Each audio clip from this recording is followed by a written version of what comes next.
Well, hi everybody. Thank you for tuning in. My name is Tim Temple. I'm one of the co-founders of TalkAboutWatches.com, and I'm absolutely thrilled to welcome the gentleman you see on the screen.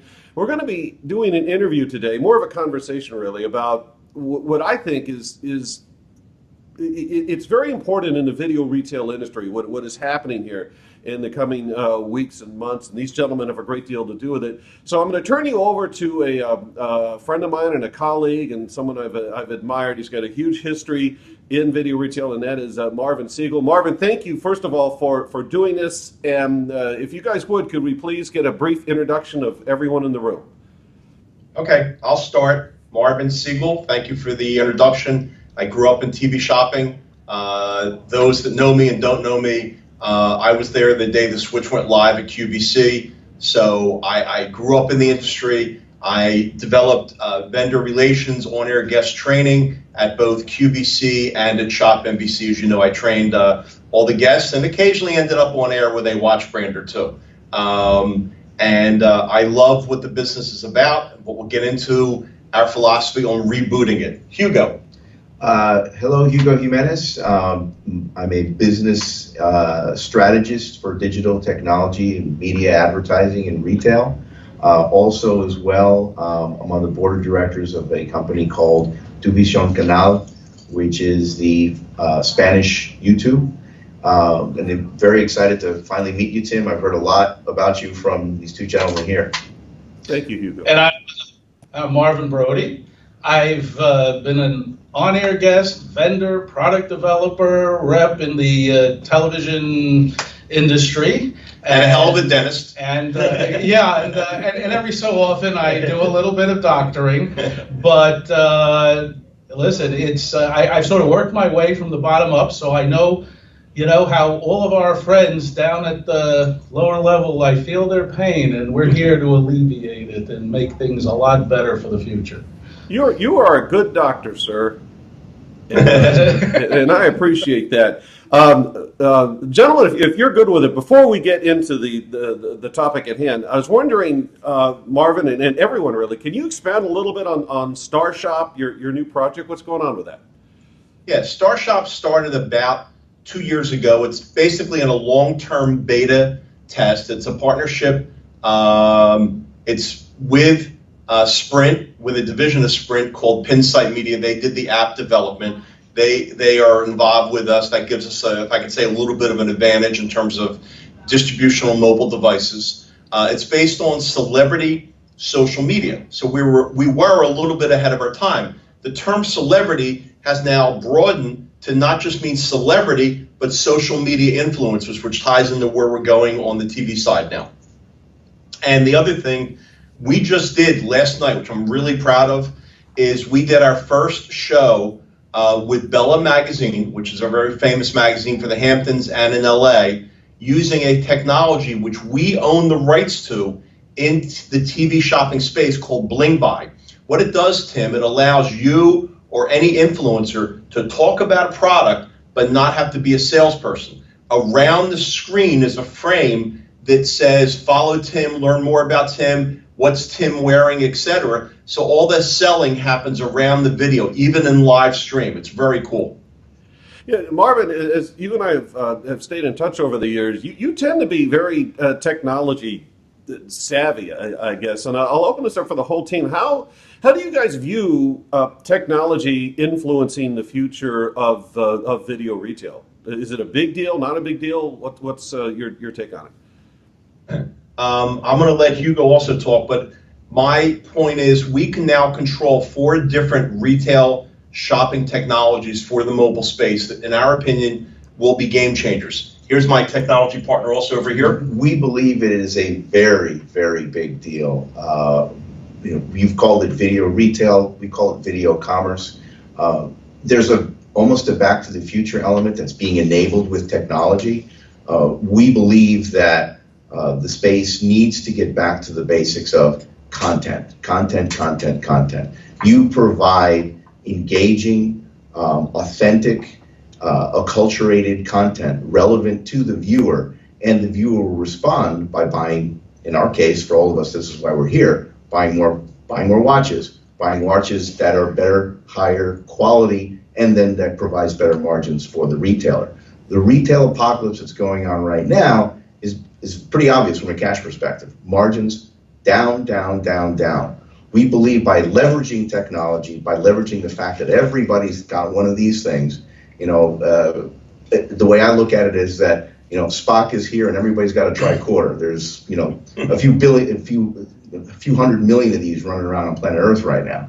So by leveraging this, allowing people to shop in a time-shifted mechanism where you could shop whenever you want, whatever you want, and you don't have to wait for, oh, my favorite show's on at 11 o'clock so I can see Tim selling the watch. I can do it anywhere, any place on Earth. I don't have to wait for you to show up. Tim, a subject that you love, which is photography, okay? That's your passion. An example of that is if you were to go buy or want to buy a camera, you of course know the very famous store in New York, B&H Camera. Sure, of course. Okay, iconic worldwide. You go on B&H's website, not that we're giving them a free plug here, but you go on B&H's website, you have great videos, you have instructional videos, you can learn about the product before you buy it. Find the same camera on Amazon, and there's literally no video. It's basically a picture, and that's it. And that's where we believe content will be king. Amazon has a function, but everybody's blaming Amazon. I think, quite frankly, you look at B&H, look how successful they are, and that just shows you when you have good content, you're going to have a very loyal customer base. And remember, there are people I absolutely agree with you. And another example is that, like Sweetwater Audio in the music world. They're doing something similar. And in my own little sphere, it sounds like we're going to agree at least on one basic premise, and that's knowledge is power. And I've maintained that for decades. And if you look at what myself and my partner Mike Davis are doing, we talk about watches, we're growing exponentially. And I think a lot of that has to do with real content. It's not fluff. It's real information. And when we put watch deals together, they're genuinely a value. And it seems like you guys have a similar thought there with StarShop. I mean, obviously you're going to have the celebrity and the influencer appeal, but if you combine that with real tech and with the real information, it's a pretty it's a significant opponent, I think, for anyone else in the business. I agree. You were going to say something? Yeah, I was just going to point out for the people who have who have been watching this industry for decades. The two-shot, where I was on air and doing, back in the day, which was the premier way of doing it, because of the amount of information available, it's stale. Now, the people that have dug in and believe that this is going to be, continue to be the future, well, those are the guys who still believe that, film in your camera is going to be the future. And I hope they keep making it for you. Yeah, we have been limber enough to, and agile enough to be able to move ahead in a very progressive manner versus saying, I'm going to dig in and stick with the old style. And that's where we're moving ahead with. I'm going to dovetail off of that a little bit. I'd intended to ask you guys this a bit later in the interview, but since you brought it up, I'm going to reference the Star Tribune article going back maybe a week and a half now. And one of the things that I believe it's you, Marvin, is quoted as saying, you refer to current programming as, and I quote, old and stale, unquote. Can you share a bit about what you guys mean? And it sounds like you're starting to get into that. And how might that be improved, in your opinion? So just as Dr. Brody was saying, if you look back to the movie Joy, if you remember that movie, and there's a lot of history that's correct in that movie, that when the mop first went on air, it went on air with a male show host. I would suggest that you and the three guys in here probably have no idea how to mop at all. And it obviously bombed on air when it first went on air at QVC. Joy then begged a QVC executive played by Bradley Cooper, and depending on who you believe, that was either him portraying my father or another executive at QVC at the time, to go on air. That was the first time the two-shot was done, as Dr. Brody was saying, in TV shopping. The two-shot, of course, we know is on the Today Show.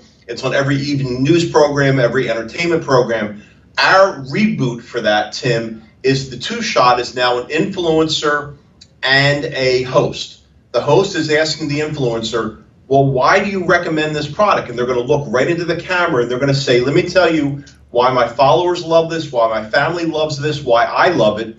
And they're going to talk about it. And then maybe every 2 minutes, the camera's going to go stage right, stage left, and there's going to be Joy stringing them up, talking about why that mop is so good. Then they're going to come back to that two-shot. The advantage of that is you're now going to have an influencer with their millions of followers now bringing more eyeballs to the shopping channel, where currently there are declining eyeballs at a dramatic rate in the what we call TV. And TV is changing, and it's not going to be TV as we know it probably in about 3 years.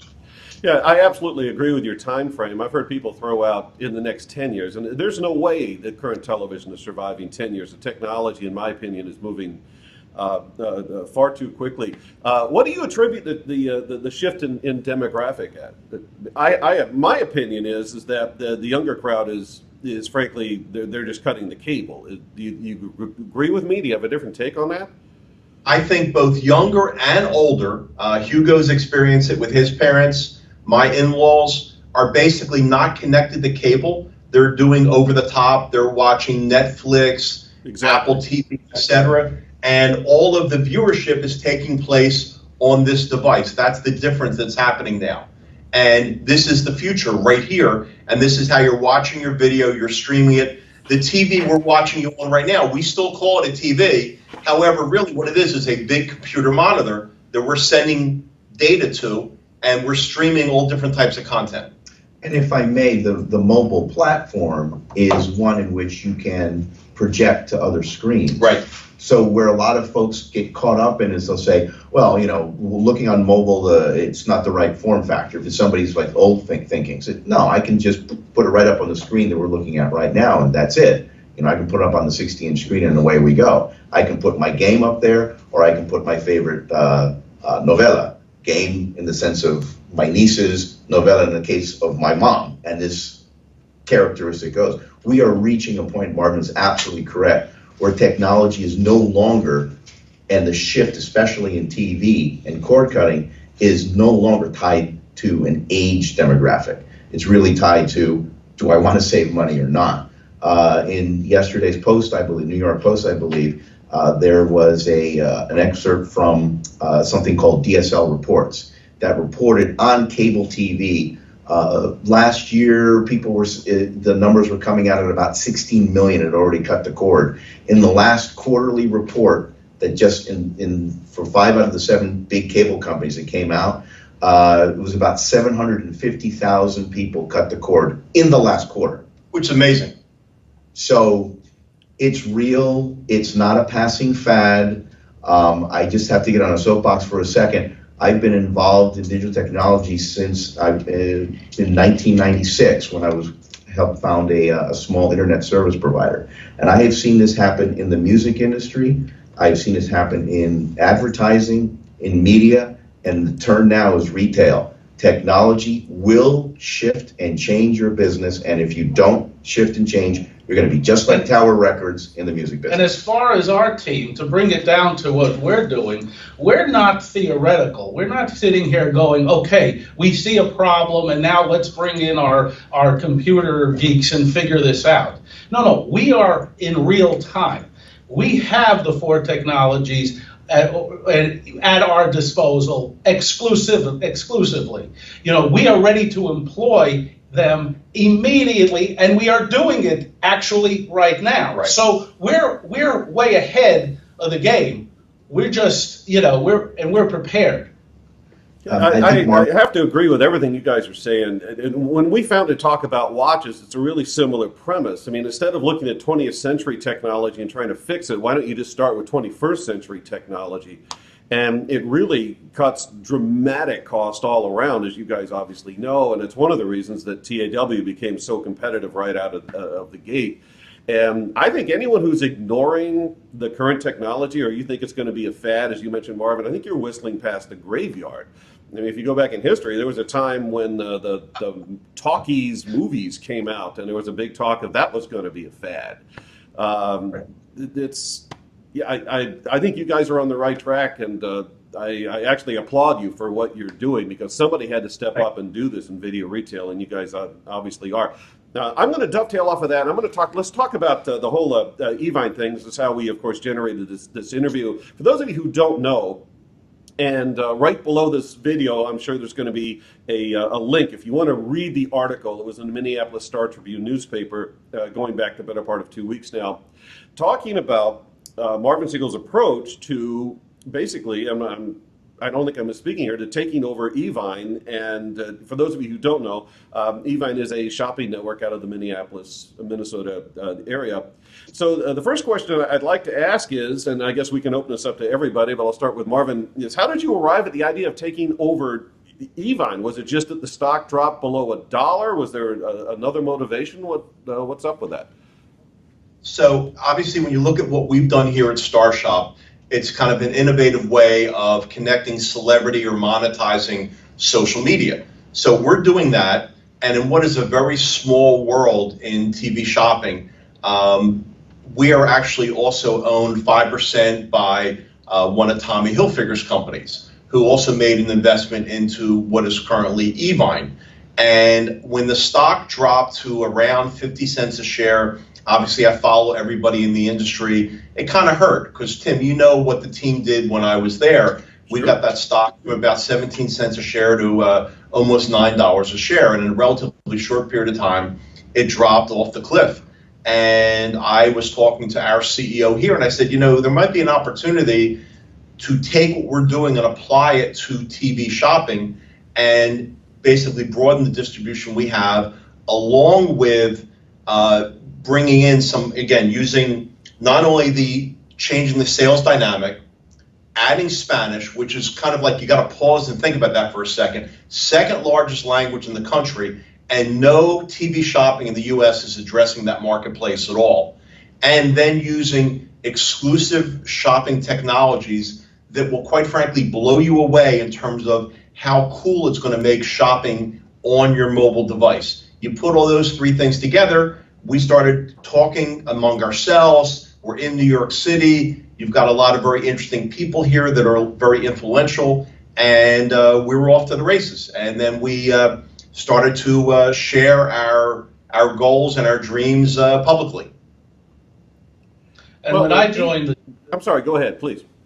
I was just, in addition to that, when I joined the team, through my experiences as a vendor at Shop back in the day, and as an on-air guest, and bringing product there, and a product developer over the years and decades of that I've been involved in this, I also looked at the other angle, whereas I believe the vendors have to be taken care of and treated and developed so that they can grow, so that they can be innovative, so that they can be productive. And if you have a company that's literally at 17 cents or 40 cents or even $1, they're very, very apprehensive about saying, hey, let me be innovative, let me go and do some R&D and develop some new products here. Well, maybe, why should I don't know if I'm going to really get my return here. So my focus, coming from that world, is taking care of vendors. And in turn, when you take care of vendors, they will also take care of their customers.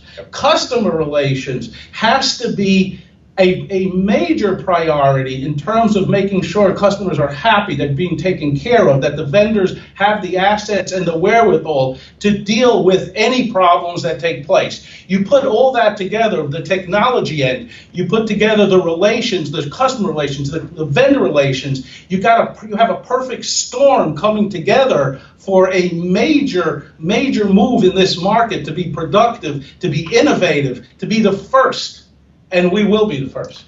There's a lot of easy fixes. I'm not going to say it is easy, but there's a lot of very easy ways to turn the ship, think about the vendor, think about the customer, and bring product. And again, my passion for watches. I think that there is such a great opportunity to bring on really cool brands, really boutique brands, not doing anything that's really that new. It's just blowing the dust off the old ideas with a little bit of a twist for the mobile side. Yeah, you kind of go old school, but you do it with 21st century tech. Get back to the information side of things. It makes total sense. Anyone who follows this industry knows that Evine hasn't been profitable in a very long time. What do you guys attribute that to? No, I mean, they have let's go backwards in history. When QVC actually was the number 4 shopping channel, they were doing $200 million a year in sales. Think about how low that number was 25 years ago, and where they are now. Cable value network days. That's you're getting ahead of me. Okay. CVN. So Sure. There was this idea to put QVC on the map and get it ahead of HSN by acquiring CVN in Minneapolis. And when they did that, think about this, Tim. CVN had about $600 million in sales. Okay. CVN, the leftover pieces became Value Vision, which became Shop NBC, Shop HQ, and now Evine, whatever the hell that means. But the point is, where are their sales now? 660 something. I mean, it hasn't grown. It's flatlined for 25 years, in my opinion, because there has not been innovation in what is going on. There's been good kind of getting the numbers correct, getting the balance sheet right in the last couple of years, but there's nothing to really create top-line growth. I look at it that from just studying this, because again, I was brought in by the team to help out from the digital side and also from the Spanish media side. It really is, you can be the smallest in an industry and still be the most innovative. Yep. And that is not what Evine has done. I can give you a perfect example outside of this industry. Apple in the 90s was far, far, far smaller than Microsoft and a lot of other software companies and hardware companies in the business. But look at them now. One word: innovation. Yeah, Steve Jobs was a literal genius. And by the way, I'm a Mac missionary, so you don't have to sell me on that. I own Black Rabbit Nashville, which is a recording studio in Nashville, and we are, as we say, Mac'd out, and for good reason. Coming back to Evine for a second, and there may be an update I'm not aware of, but to my knowledge, Evine hasn't commented on any of this. Is that still correct, and why do you think that is? Let's say it's been a very dismissive comment. It's typically been a 2-sentence response, simply saying the company is not for sale and they don't want to talk at the current time. I think that's more or less what has been said. And what makes that so interesting is that our more recent proposal was not about actually buying the company. It was about acquiring the operating assets and leaving the EV/LV holding company intact. So we weren't buying it. We were no different than if I were to buy a copying machine, out of their offices. We were buying what made it work as a company, and then basically rebooting and bringing in new technology and innovation to what they're doing. So it's been a very dismissive way of dealing with this. In my opinion, I don't think they have been really looking out for the shareholder value because they have never even heard our presentation. We're making an offer that is substantially more than what QVC paid for HSN, and they're 2 powerhouses. And but they haven't given us an opportunity to explain that to them. Let me grab a quick question, kind of on the side of that. The industry, I think it's fair to say, you mentioned the QVC and HSN deal, of course. I think it's fair to say the industry is very much in flux. Well, why Evine instead of one of the other networks? You guys, there's JTV out there, there's Shop LC, I'm sure there's some others. Why that specific one? I guess in my opinion, and anybody else can jump in, number one is there is the knowledge I have of that building. Obviously spending 7 years there, my joke whenever I make a presentation is I know where every storage closet is, every bathroom, and I know which bathroom's clogged. I know everything about that building. And I think it's small enough and big enough to have an immediate impact, and it has good sales. It just needs to be better. It's not saying I'm going to be kind of a little bit more positive. It's not that there's that much wrong, but there's that much more room for improvement that can happen there. JTV is private, the liquidation channel. It's just really, it's based on my experience, the knowledge I have of the team there. I think it's quite frankly a great team, and I just want to build upon that. I had the old joke, I mean, because in our day, you know that the building is 2 stories. The suits and execs were on the 2nd floor, and I made my bones on the 1st floor. You know that, right? With the studios and the green room, and with that.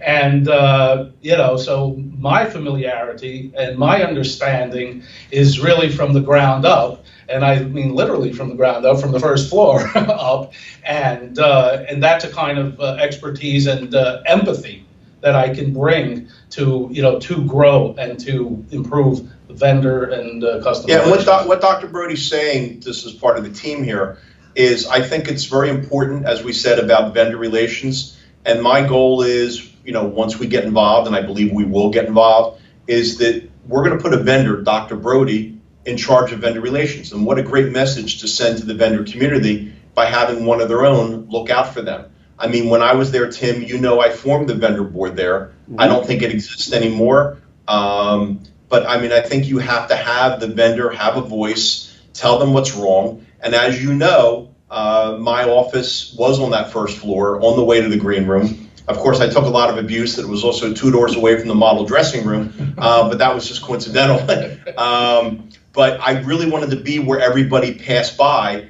vendors and on-air guests, and my door was always open, and people came in and they talked to me. It was kind of like I was doing therapy there all the time.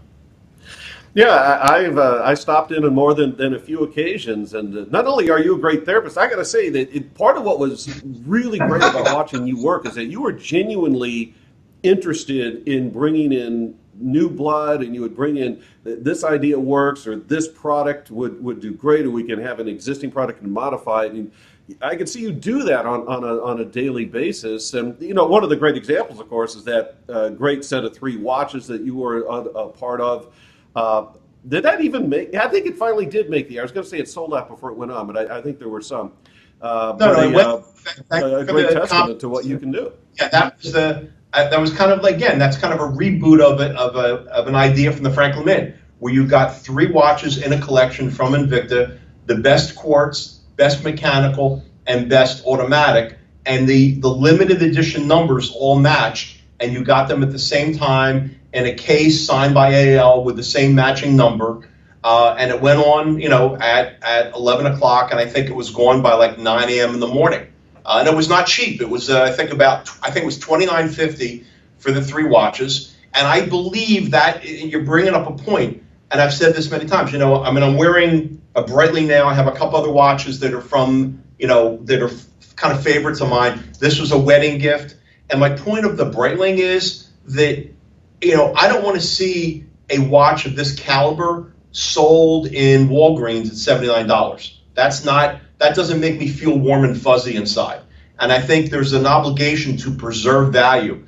The first Invicta I ever bought when I got there was the specialty with the Valdrew movement, the see-through dial, and I think I paid like $2,400 for that watch. I still own it today. I love that watch. But I mean, I don't want to see a cheap version of it. I like what the brand is about. And I think there's the opportunity to do that with other brands, and also bring in some really boutique brands, Dual Remote from Basel, and bring the latest and greatest. Maybe you only sell 1 or 2 of a watch, but you bring some what I call eye candy for the watch collector, so that they really can, and our friends in the business, there's some really cool stuff that has been done. I mean, I'm going to hold this up. You remember this. This was Zaftra when this came together, and in a cute story, when this first came out, and I was talking, this was Wing and Craig, correct? Yeah. And they told me they were doing this. I went online, not on Shop NBC site. I went on their website and I bought a watch at full retail. They couldn't believe I did it, and I ended up being the first customer to place an order.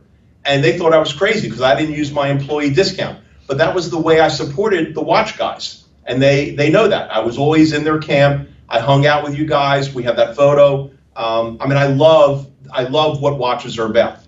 Yeah, I do too, and of course that's part of the reason that you and I have stayed in touch is I think there's a real camaraderie in the watch community. I really haven't found that in another industry, and I mean the customers have a camaraderie, and I've also found that the merchants and the vendors and the watch creators, there does tend to be a kind of a symbiotic thing going on that I haven't found in other venues, which is pretty cool. I'm going to come back to that thought in a second. I got a question. You guys were referencing first floor, second floor, and I want to talk a bit about that. Let's, for the sake of this conversation, let's assume that you guys proceed and you're involved directly with Evine.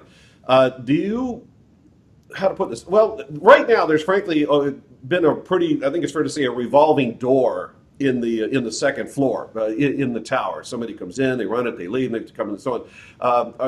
What is it that you guys are going to do to stay that, or are you viewing it as maybe a good thing? What's your take on senior management? Well, I think that senior management should live there. Jim Morrison, if everything goes as we expect, will be moving there. He's a past president of L'Oreal. He's done 9 mergers and acquisitions at L'Oreal, an amazing guy, and he is committed to move out there. I will be out there for a good chunk of time. The only reason I'm not moving at present is because my in-laws, my father-in-law has very bad Alzheimer's, dementia, and it would be very difficult to move him. But I will be spending a lot of time there. But I think as important with that, Tim, and you know some of the stuff I did in the past, when I was out there and I was involved in the community, where I was involved, I think, with the Eden Prairie Foundation, and I won that charity to throw out that ceremonial first pitch at the Twins game. That's being involved in the community so people know who you are. So as an employee of the building, when you go someplace and you say you work for Evine, they know who you are, even though you're in their backyard. And that was always a goal of mine, to be involved and be doing things in the community. I think it's very, very important to do that. I think the mentality also has to be is that the company is not there to take care of the execs. We're there to take care of the company. Right. And it's just a matter of that mentality, of bringing that level of enthusiasm to the people, to the entire staff that's working there on all levels.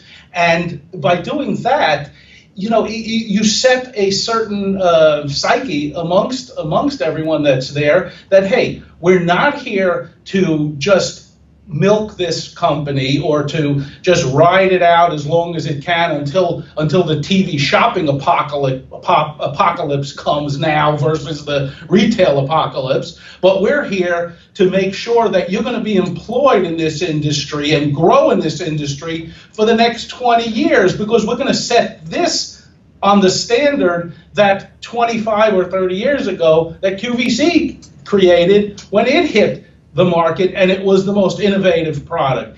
If we can relay that enthusiasm, we will get return enthusiasm from the staff, from the vendors, from the customers, and grow a top-line revenue which will be commensurate with a billion-dollar company. And we think we can turn it into a billion-dollar company. And again, Tim, a lot of the ideas that were done way back, there's very few people that have the continuity, that know what was done in the past.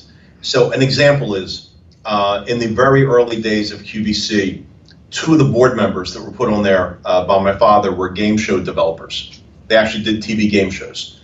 And if you think about it, some people might say it was corny, but what it did was it made it fun to watch. They had the match the number to your membership number. That was like a lottery machine, and they did things like that. Well, we want to do that again. However, we want to do that in mobile. We want to make you ping the app once an hour, and a little lottery machine will spin the balls around. And if it matches your membership number or credit card number on file, you'll tap a button and you would have $25 credit on your account.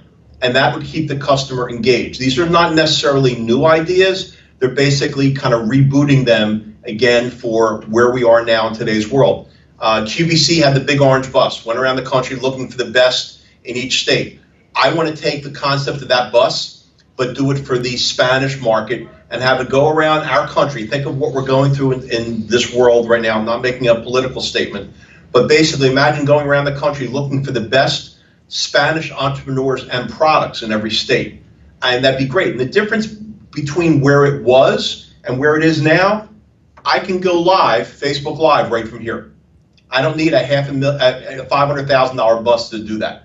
And you can do that, and I can make, as I mentioned before, with the Bling Buy technology, I can make any video shoppable instantaneously. I mean, it's amazing what can happen in today's world. Hugo, you're kind of a tech guy. What's your thought on that? Well, we've been throwing so many things at you at one point or another, but innovation is not. A lot of people think innovation means I'm going to throw a whole bunch of coders in a room and let them come up with new code. Innovation is exactly what Dr. Brody was talking about, is having enthusiasm and saying things evolve, things change. To be able to be a professional, which we believe are the folks at Evine, the folks that do the work every day, whether they're in Eden Prairie or down in Bowling Green, get up every morning to try. They want to have that job tomorrow and tomorrow and tomorrow. But unless management, unless executives have the vision and the guts to make change, it's not going to happen. Yeah, some of it's going to be technology. Some of it's going to be leveraging the fact that, as I like to say, things are time shifted. We're in a box right now, the way the industry is in video commerce, as I call it, because you're just making content for TV in real time, live. But we need to provide more content than there are hours in the day, because folks, the more content you provide, the more avenues you have. And it's already proven. This is nothing new. It's called Netflix. So we're doing absolutely nothing new or bleeding edge. It's not even cutting edge, really, of what's out there. We're just taking what's out there and making it happen. Right. And we're doing it today. In our studios in Los Angeles, in our studios here in New York, we have been producing content that is authentic and relevant and fit to the product and demographic that doesn't damage the video experience. Using technologies, we're allowed the video to flow as it's going in real time, as you're watching it, and then we're having the products come in. So it's a softer seller aspect, something that also appeals to the millennial demographic. We're just leveraging what's out there. That's all we're doing, but we're bringing the attitude, the vision, and the guts, really, just to make it happen. But you see, that's what I, not to be repetitive, but you see, a lot of theory has been thrown around and bandied around over the past decade in terms of, Hugo mentioned our New York studios right here in the heart of Times Square, which is exactly where we're sitting right now. LA, New York, Minneapolis, we've got the middle of the country, we have the two coasts. This is not theory. We're not going to go start shopping and negotiating for studios. We have active studios right now. We have technologies right now. There's no theory. The plan is in place. This can be effective literally within 30 days and some things within a day. If you want to go Facebook Live, we're there. It's no longer a theoretical in our case. Many other people like to theorize. We're practical. And matter of fact, Tim, we're doing Facebook Live 3 times a week out of our studio, and we have shows that have done upwards of 40,000 views. I would challenge you to look at any of the other retailers that are out there doing Facebook Live and look at their views. Quite frankly, we're equal to, if not higher, in views than they are, and we don't have the benefit of a shopping channel pushing those viewers. And we're doing it right out of a studio 2 doors away here, or 2 offices away, overlooking Times Square. And it makes it, and I relate to that because my company, Talk About Watches, is doing something similar to you guys in that sense. And to me, one of the smart things that you guys are doing, you mentioned you have a studio just a couple of doors down from you, is once you bypass in my view, the increasing albatross that is cable and satellite, it just makes everything so much more efficient. It's also cost efficient. The vendors benefit. The customer which I still think is number one, benefits directly. Now, you also mentioned, I so appreciated you brought this up, Marvin. You talked about protecting the brand, and that's something that I've been into for the longest time. Is someone makes the investment, they step up and they own a nice watch. The last thing you need to do is, you drop by, TJ Maxx or something, and it's in there for 90% off or whatever. Really consistently bringing a value and you can almost argue, I think, a prestige but added value makes total sense. So, kudos. I think that's great. Thank you. I mean, I think that's very, very important. I mean, I'm looking at some of the watches I brought here, which we may talk about. I mean, I have a Panerai, the Breitling, and I have the watch that Craig made, the Watch Geeks watch, if you remember that one. Yeah. And, owning those types of watches, each one's got a different thing for me. I love Breitling because, as you know, I'm a commercial pilot in my prior life, and Breitling's got that great history with aviation. So that's why I have two of those. But you want to know that you're buying into something. You don't want to see it, in some off-outlet store, as you said, at 90% off. That doesn't make you feel good about what you did.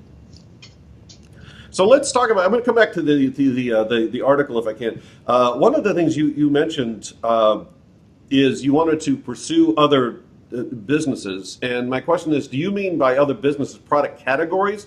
Or are you literally talking about diversifying Evine into other business channels? There were not a lot. There's probably at least a half a dozen, if not more, really open white space categories, in our opinion. Things such as vitamins and supplements are well over a $200 million a year category on the other channel. Food is more or less non-existent.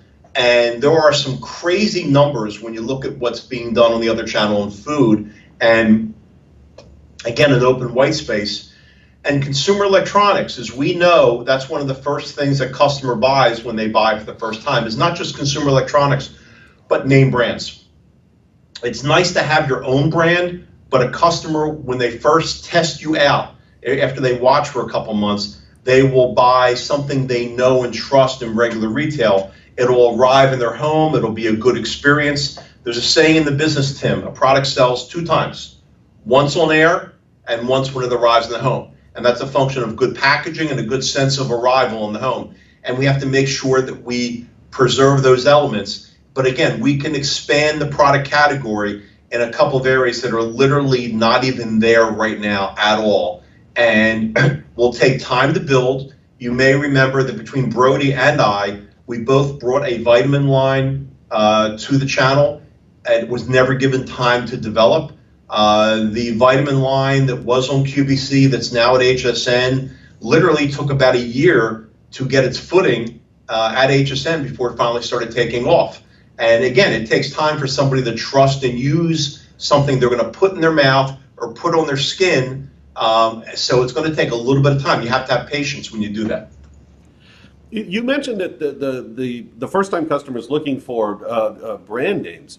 I find that comment interesting because that means that the price is not the be-all, end-all. I mean, you could, if it was, you can just get a knockoff and see what's up with that. So it sounds like the customer's not necessarily. I mean, is price important, of course, but it doesn't sound like that's the be-all, end-all for your client. No, it's about having really great brands. If you look at Jim Morrison's background, being the past president of L'Oreal, I mean, think of what might be coming our way. And we know right in the Spanish Latin market that that customer spends 3 times the amount on beauty products that a English-speaking customer spends. Right. And that's going to be another great category for us. We've also are already in discussions and basically have a letter of intent with the #1 Spanish influencer in the country. I mean, as Dr. Brody said, we're ready to go. I mean, if somebody said to me, go, Marvin, hop on a plane, you're there. I mean, we can make it happen now. And I want to tie in a technology and a content aspect regarding what you just made about a comment about price and old thinking versus, innovative thinking. If you look at a brick and mortar type of thinking where it's, revenue per cubic foot per hour, the Walmart model. That's why Walmart killed it for so long. They really figured out how to get a product from a factory anywhere on planet Earth on that shelf and get it off the shelf as fast as possible. If you're in that world, yeah, it's all about price.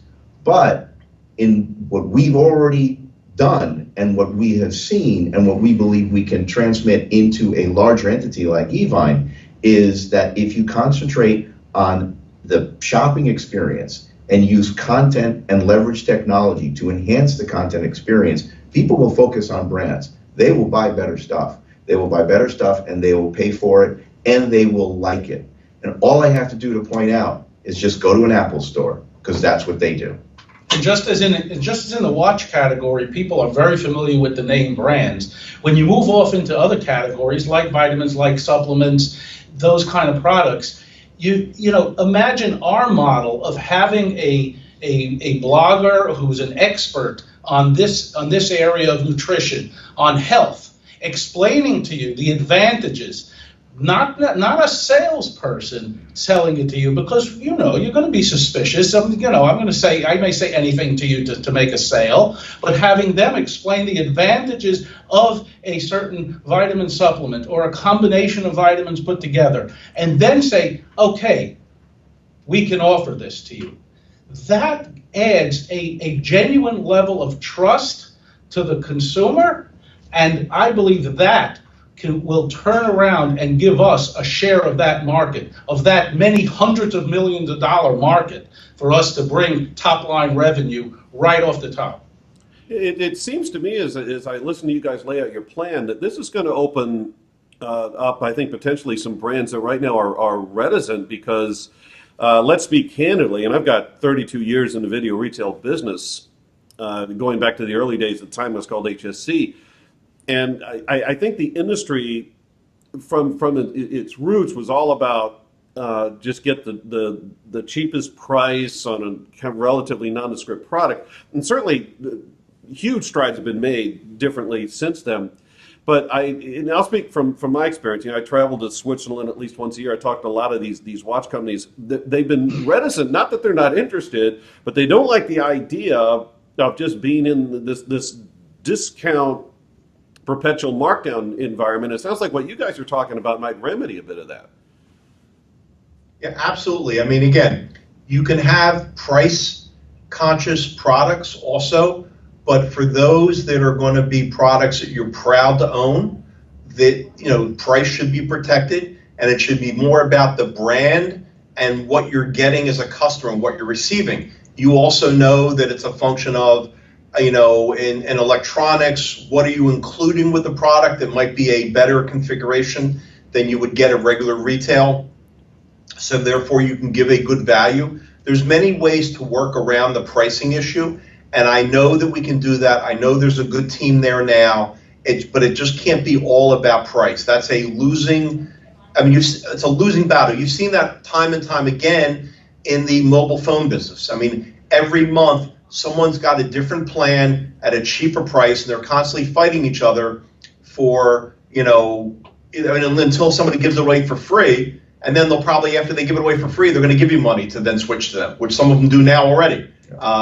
So it's a downhill spiral. You have to come up with a different way of presenting product to where you want to own the product because it's really cool. You know, one of my bucket list watches, and someday I will own it. Number one, it's my daughter's name. Number two, I love the technology of the watch, is Devon.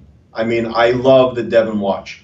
And I mean, that's a watch that for the couple of people that can afford it, you know, it's not that far away from some of the watches that are currently on the website at Evine. It's just a function of getting to that criteria, and especially when you're doing value pay, that becomes a rather affordable item as compared to some other things, and it's a watch you buy once in a lifetime to add to your collection. No, I actually did the photography for Devon Tread 1, and it's that is an amazing watch. So I got to wear it around a couple of weeks, and it's rather awesome. Then I had to give it back. That wasn't as awesome. Let me talk about studios a little bit. You mentioned a couple rooms down. You guys have yours. In the article, you mentioned going bi-coastal. I assume New York, Los Angeles with the studios. My question is, what advantage does that have that the Eden Prairie, Minnesota studio by itself isn't giving right now? Well, very simply, because of the relationships we have and the partnerships, there's going to be a LA studio which currently exists because of our partnership over here with Two Vision Canal, which gives us Two StarShop, which is the Spanish version of StarShop now. We have a studio that overlooks Times Square, and we've spoken with a company that handles Spanish cable satellite distribution down in South Florida. So we actually would have 3 studios literally all over the country. So, when you want to visit Minneapolis in the beautiful summer, great. When it's minus 20, we'll have other choices for you.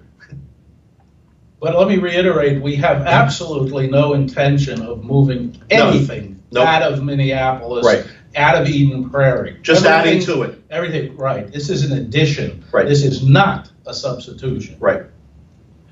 Well, since we got pretty much watch guys sitting here, let's talk a bit about that specific, because even though of late Evine's reported declining sales, I think it's fair to say that they remain a major U.S. retailer in the world of wristwatches.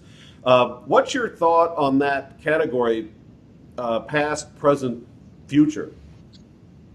Past, I believe they had some really great brands that I absolutely loved. I love the DNA of the companies, whether it was Deep Blue. Again, some of the original watches that when I came there originally with Invicta, I think that the brands became less and less expensive. And I think it's okay to have a value product, but not a product that's in the $2,000 to $3,000 category. Or I think, as you and I discussed, if I'm spending $3,000 for a diamond-faced watch, I want it to be a automatic mechanical movement. I don't want it to be a quartz movement. I think there's things that go together and there's things that don't go together. I own a Panerai. I own a simple 2-hand Panerai, no second hand. I have to wind it up every day when I want to use it. And I love the simplicity of that, and that's to me the essence of a watch. That's all it should be.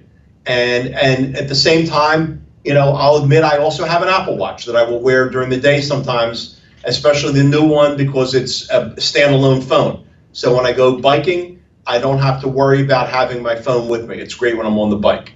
So I think, having variety, having watches that you really want to have in a collection is the future, and not trying to cheapen any one watch, but actually giving value because of its collectability, because of the DNA of the watch and the DNA of the company, I think will be critical in the go-forward strategy. Because as you said, Tim, watch collectors are very passionate, and there's also there's an emotional connection when you get something of value, and it's yours. And I mean, just to share it's an emotional story, but I was given an IWC Schaffhausen circa 1950, late 40s, 1950, and it was given to me by my late uncle who passed away way back then, and I kept it in my safe because it was in mint condition. Unfortunately, he didn't get a chance to wear it that often.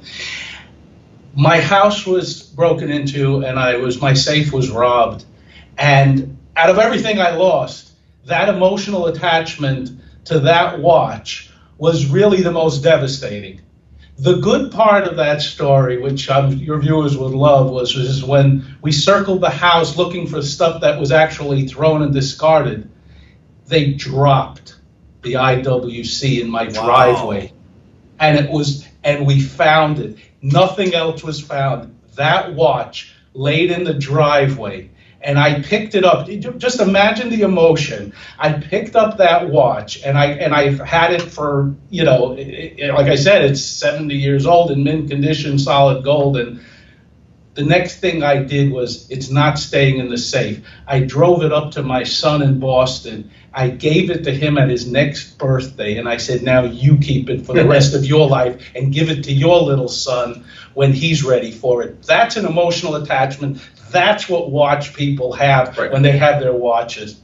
You know, that is so true. There is literally an emotional attachment, and I also find a certain level of achievement. We've all got our dream watches, and I've been very blessed to own a few of them.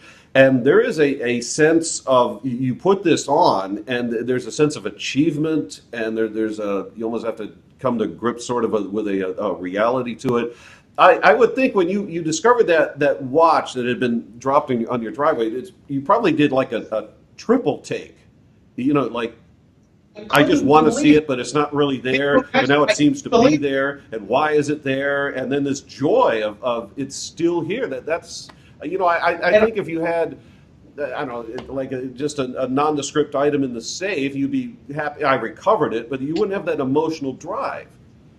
You know, everybody's got that connection. I mean, my father forever has had, if you remember the original Bulova Accutron Space View.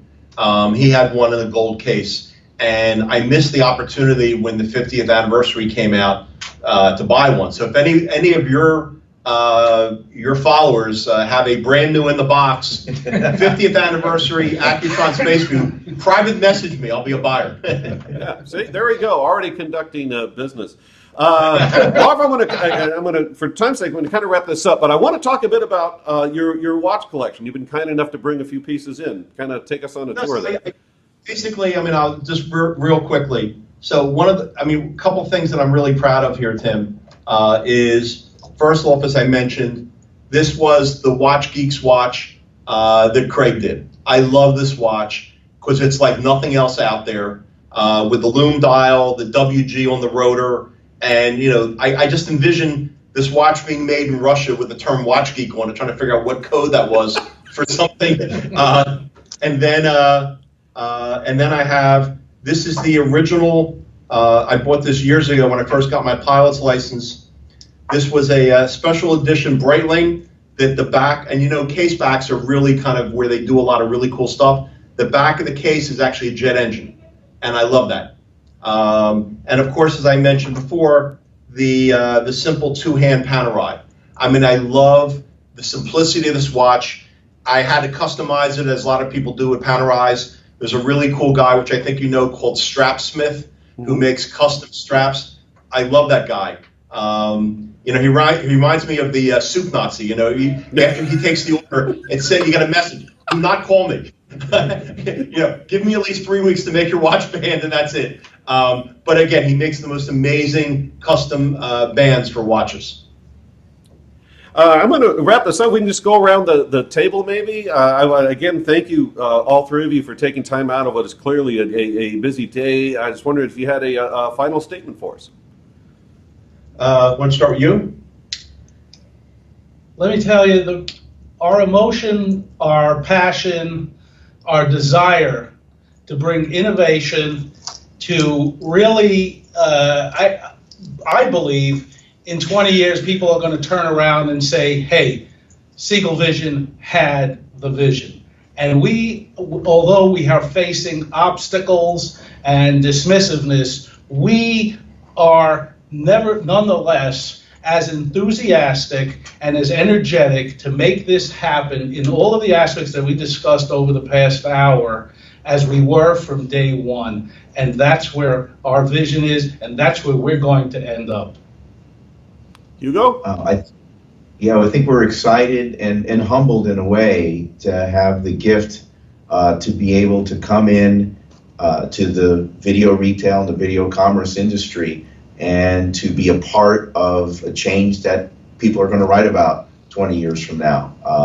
And also, we didn't touch on this as much, the fact that we'll be able to reach out to the over 41 million people that speak Spanish at home every single day, and empower them to be able to have access to the brands that their English-speaking American brothers and sisters have, and also empower the brands to have a huge market that they have no access to. And Tim, I'm just going to say thank you. I appreciate the opportunity. You and I go way back. We've hung out together. We've hung out with a lot of the other watch guys, and I look forward to being able to do that again and bring some really cool products back to TV shopping. Gentlemen, thank you. And again, just to kind of wrap things up here, Dr. Brody, thank you. Hugo, it's a pleasure, sir. Thank you. And of course, Marvin Segal. Those gentlemen are putting together a fantastic new program called StarShop. My name is Tim Temple. I'm with TalkAboutWatches.com. On behalf of all of us, thank you, everybody, for tuning in, and we'll see you soon. Thank you, Tim. Thank you. Thank you.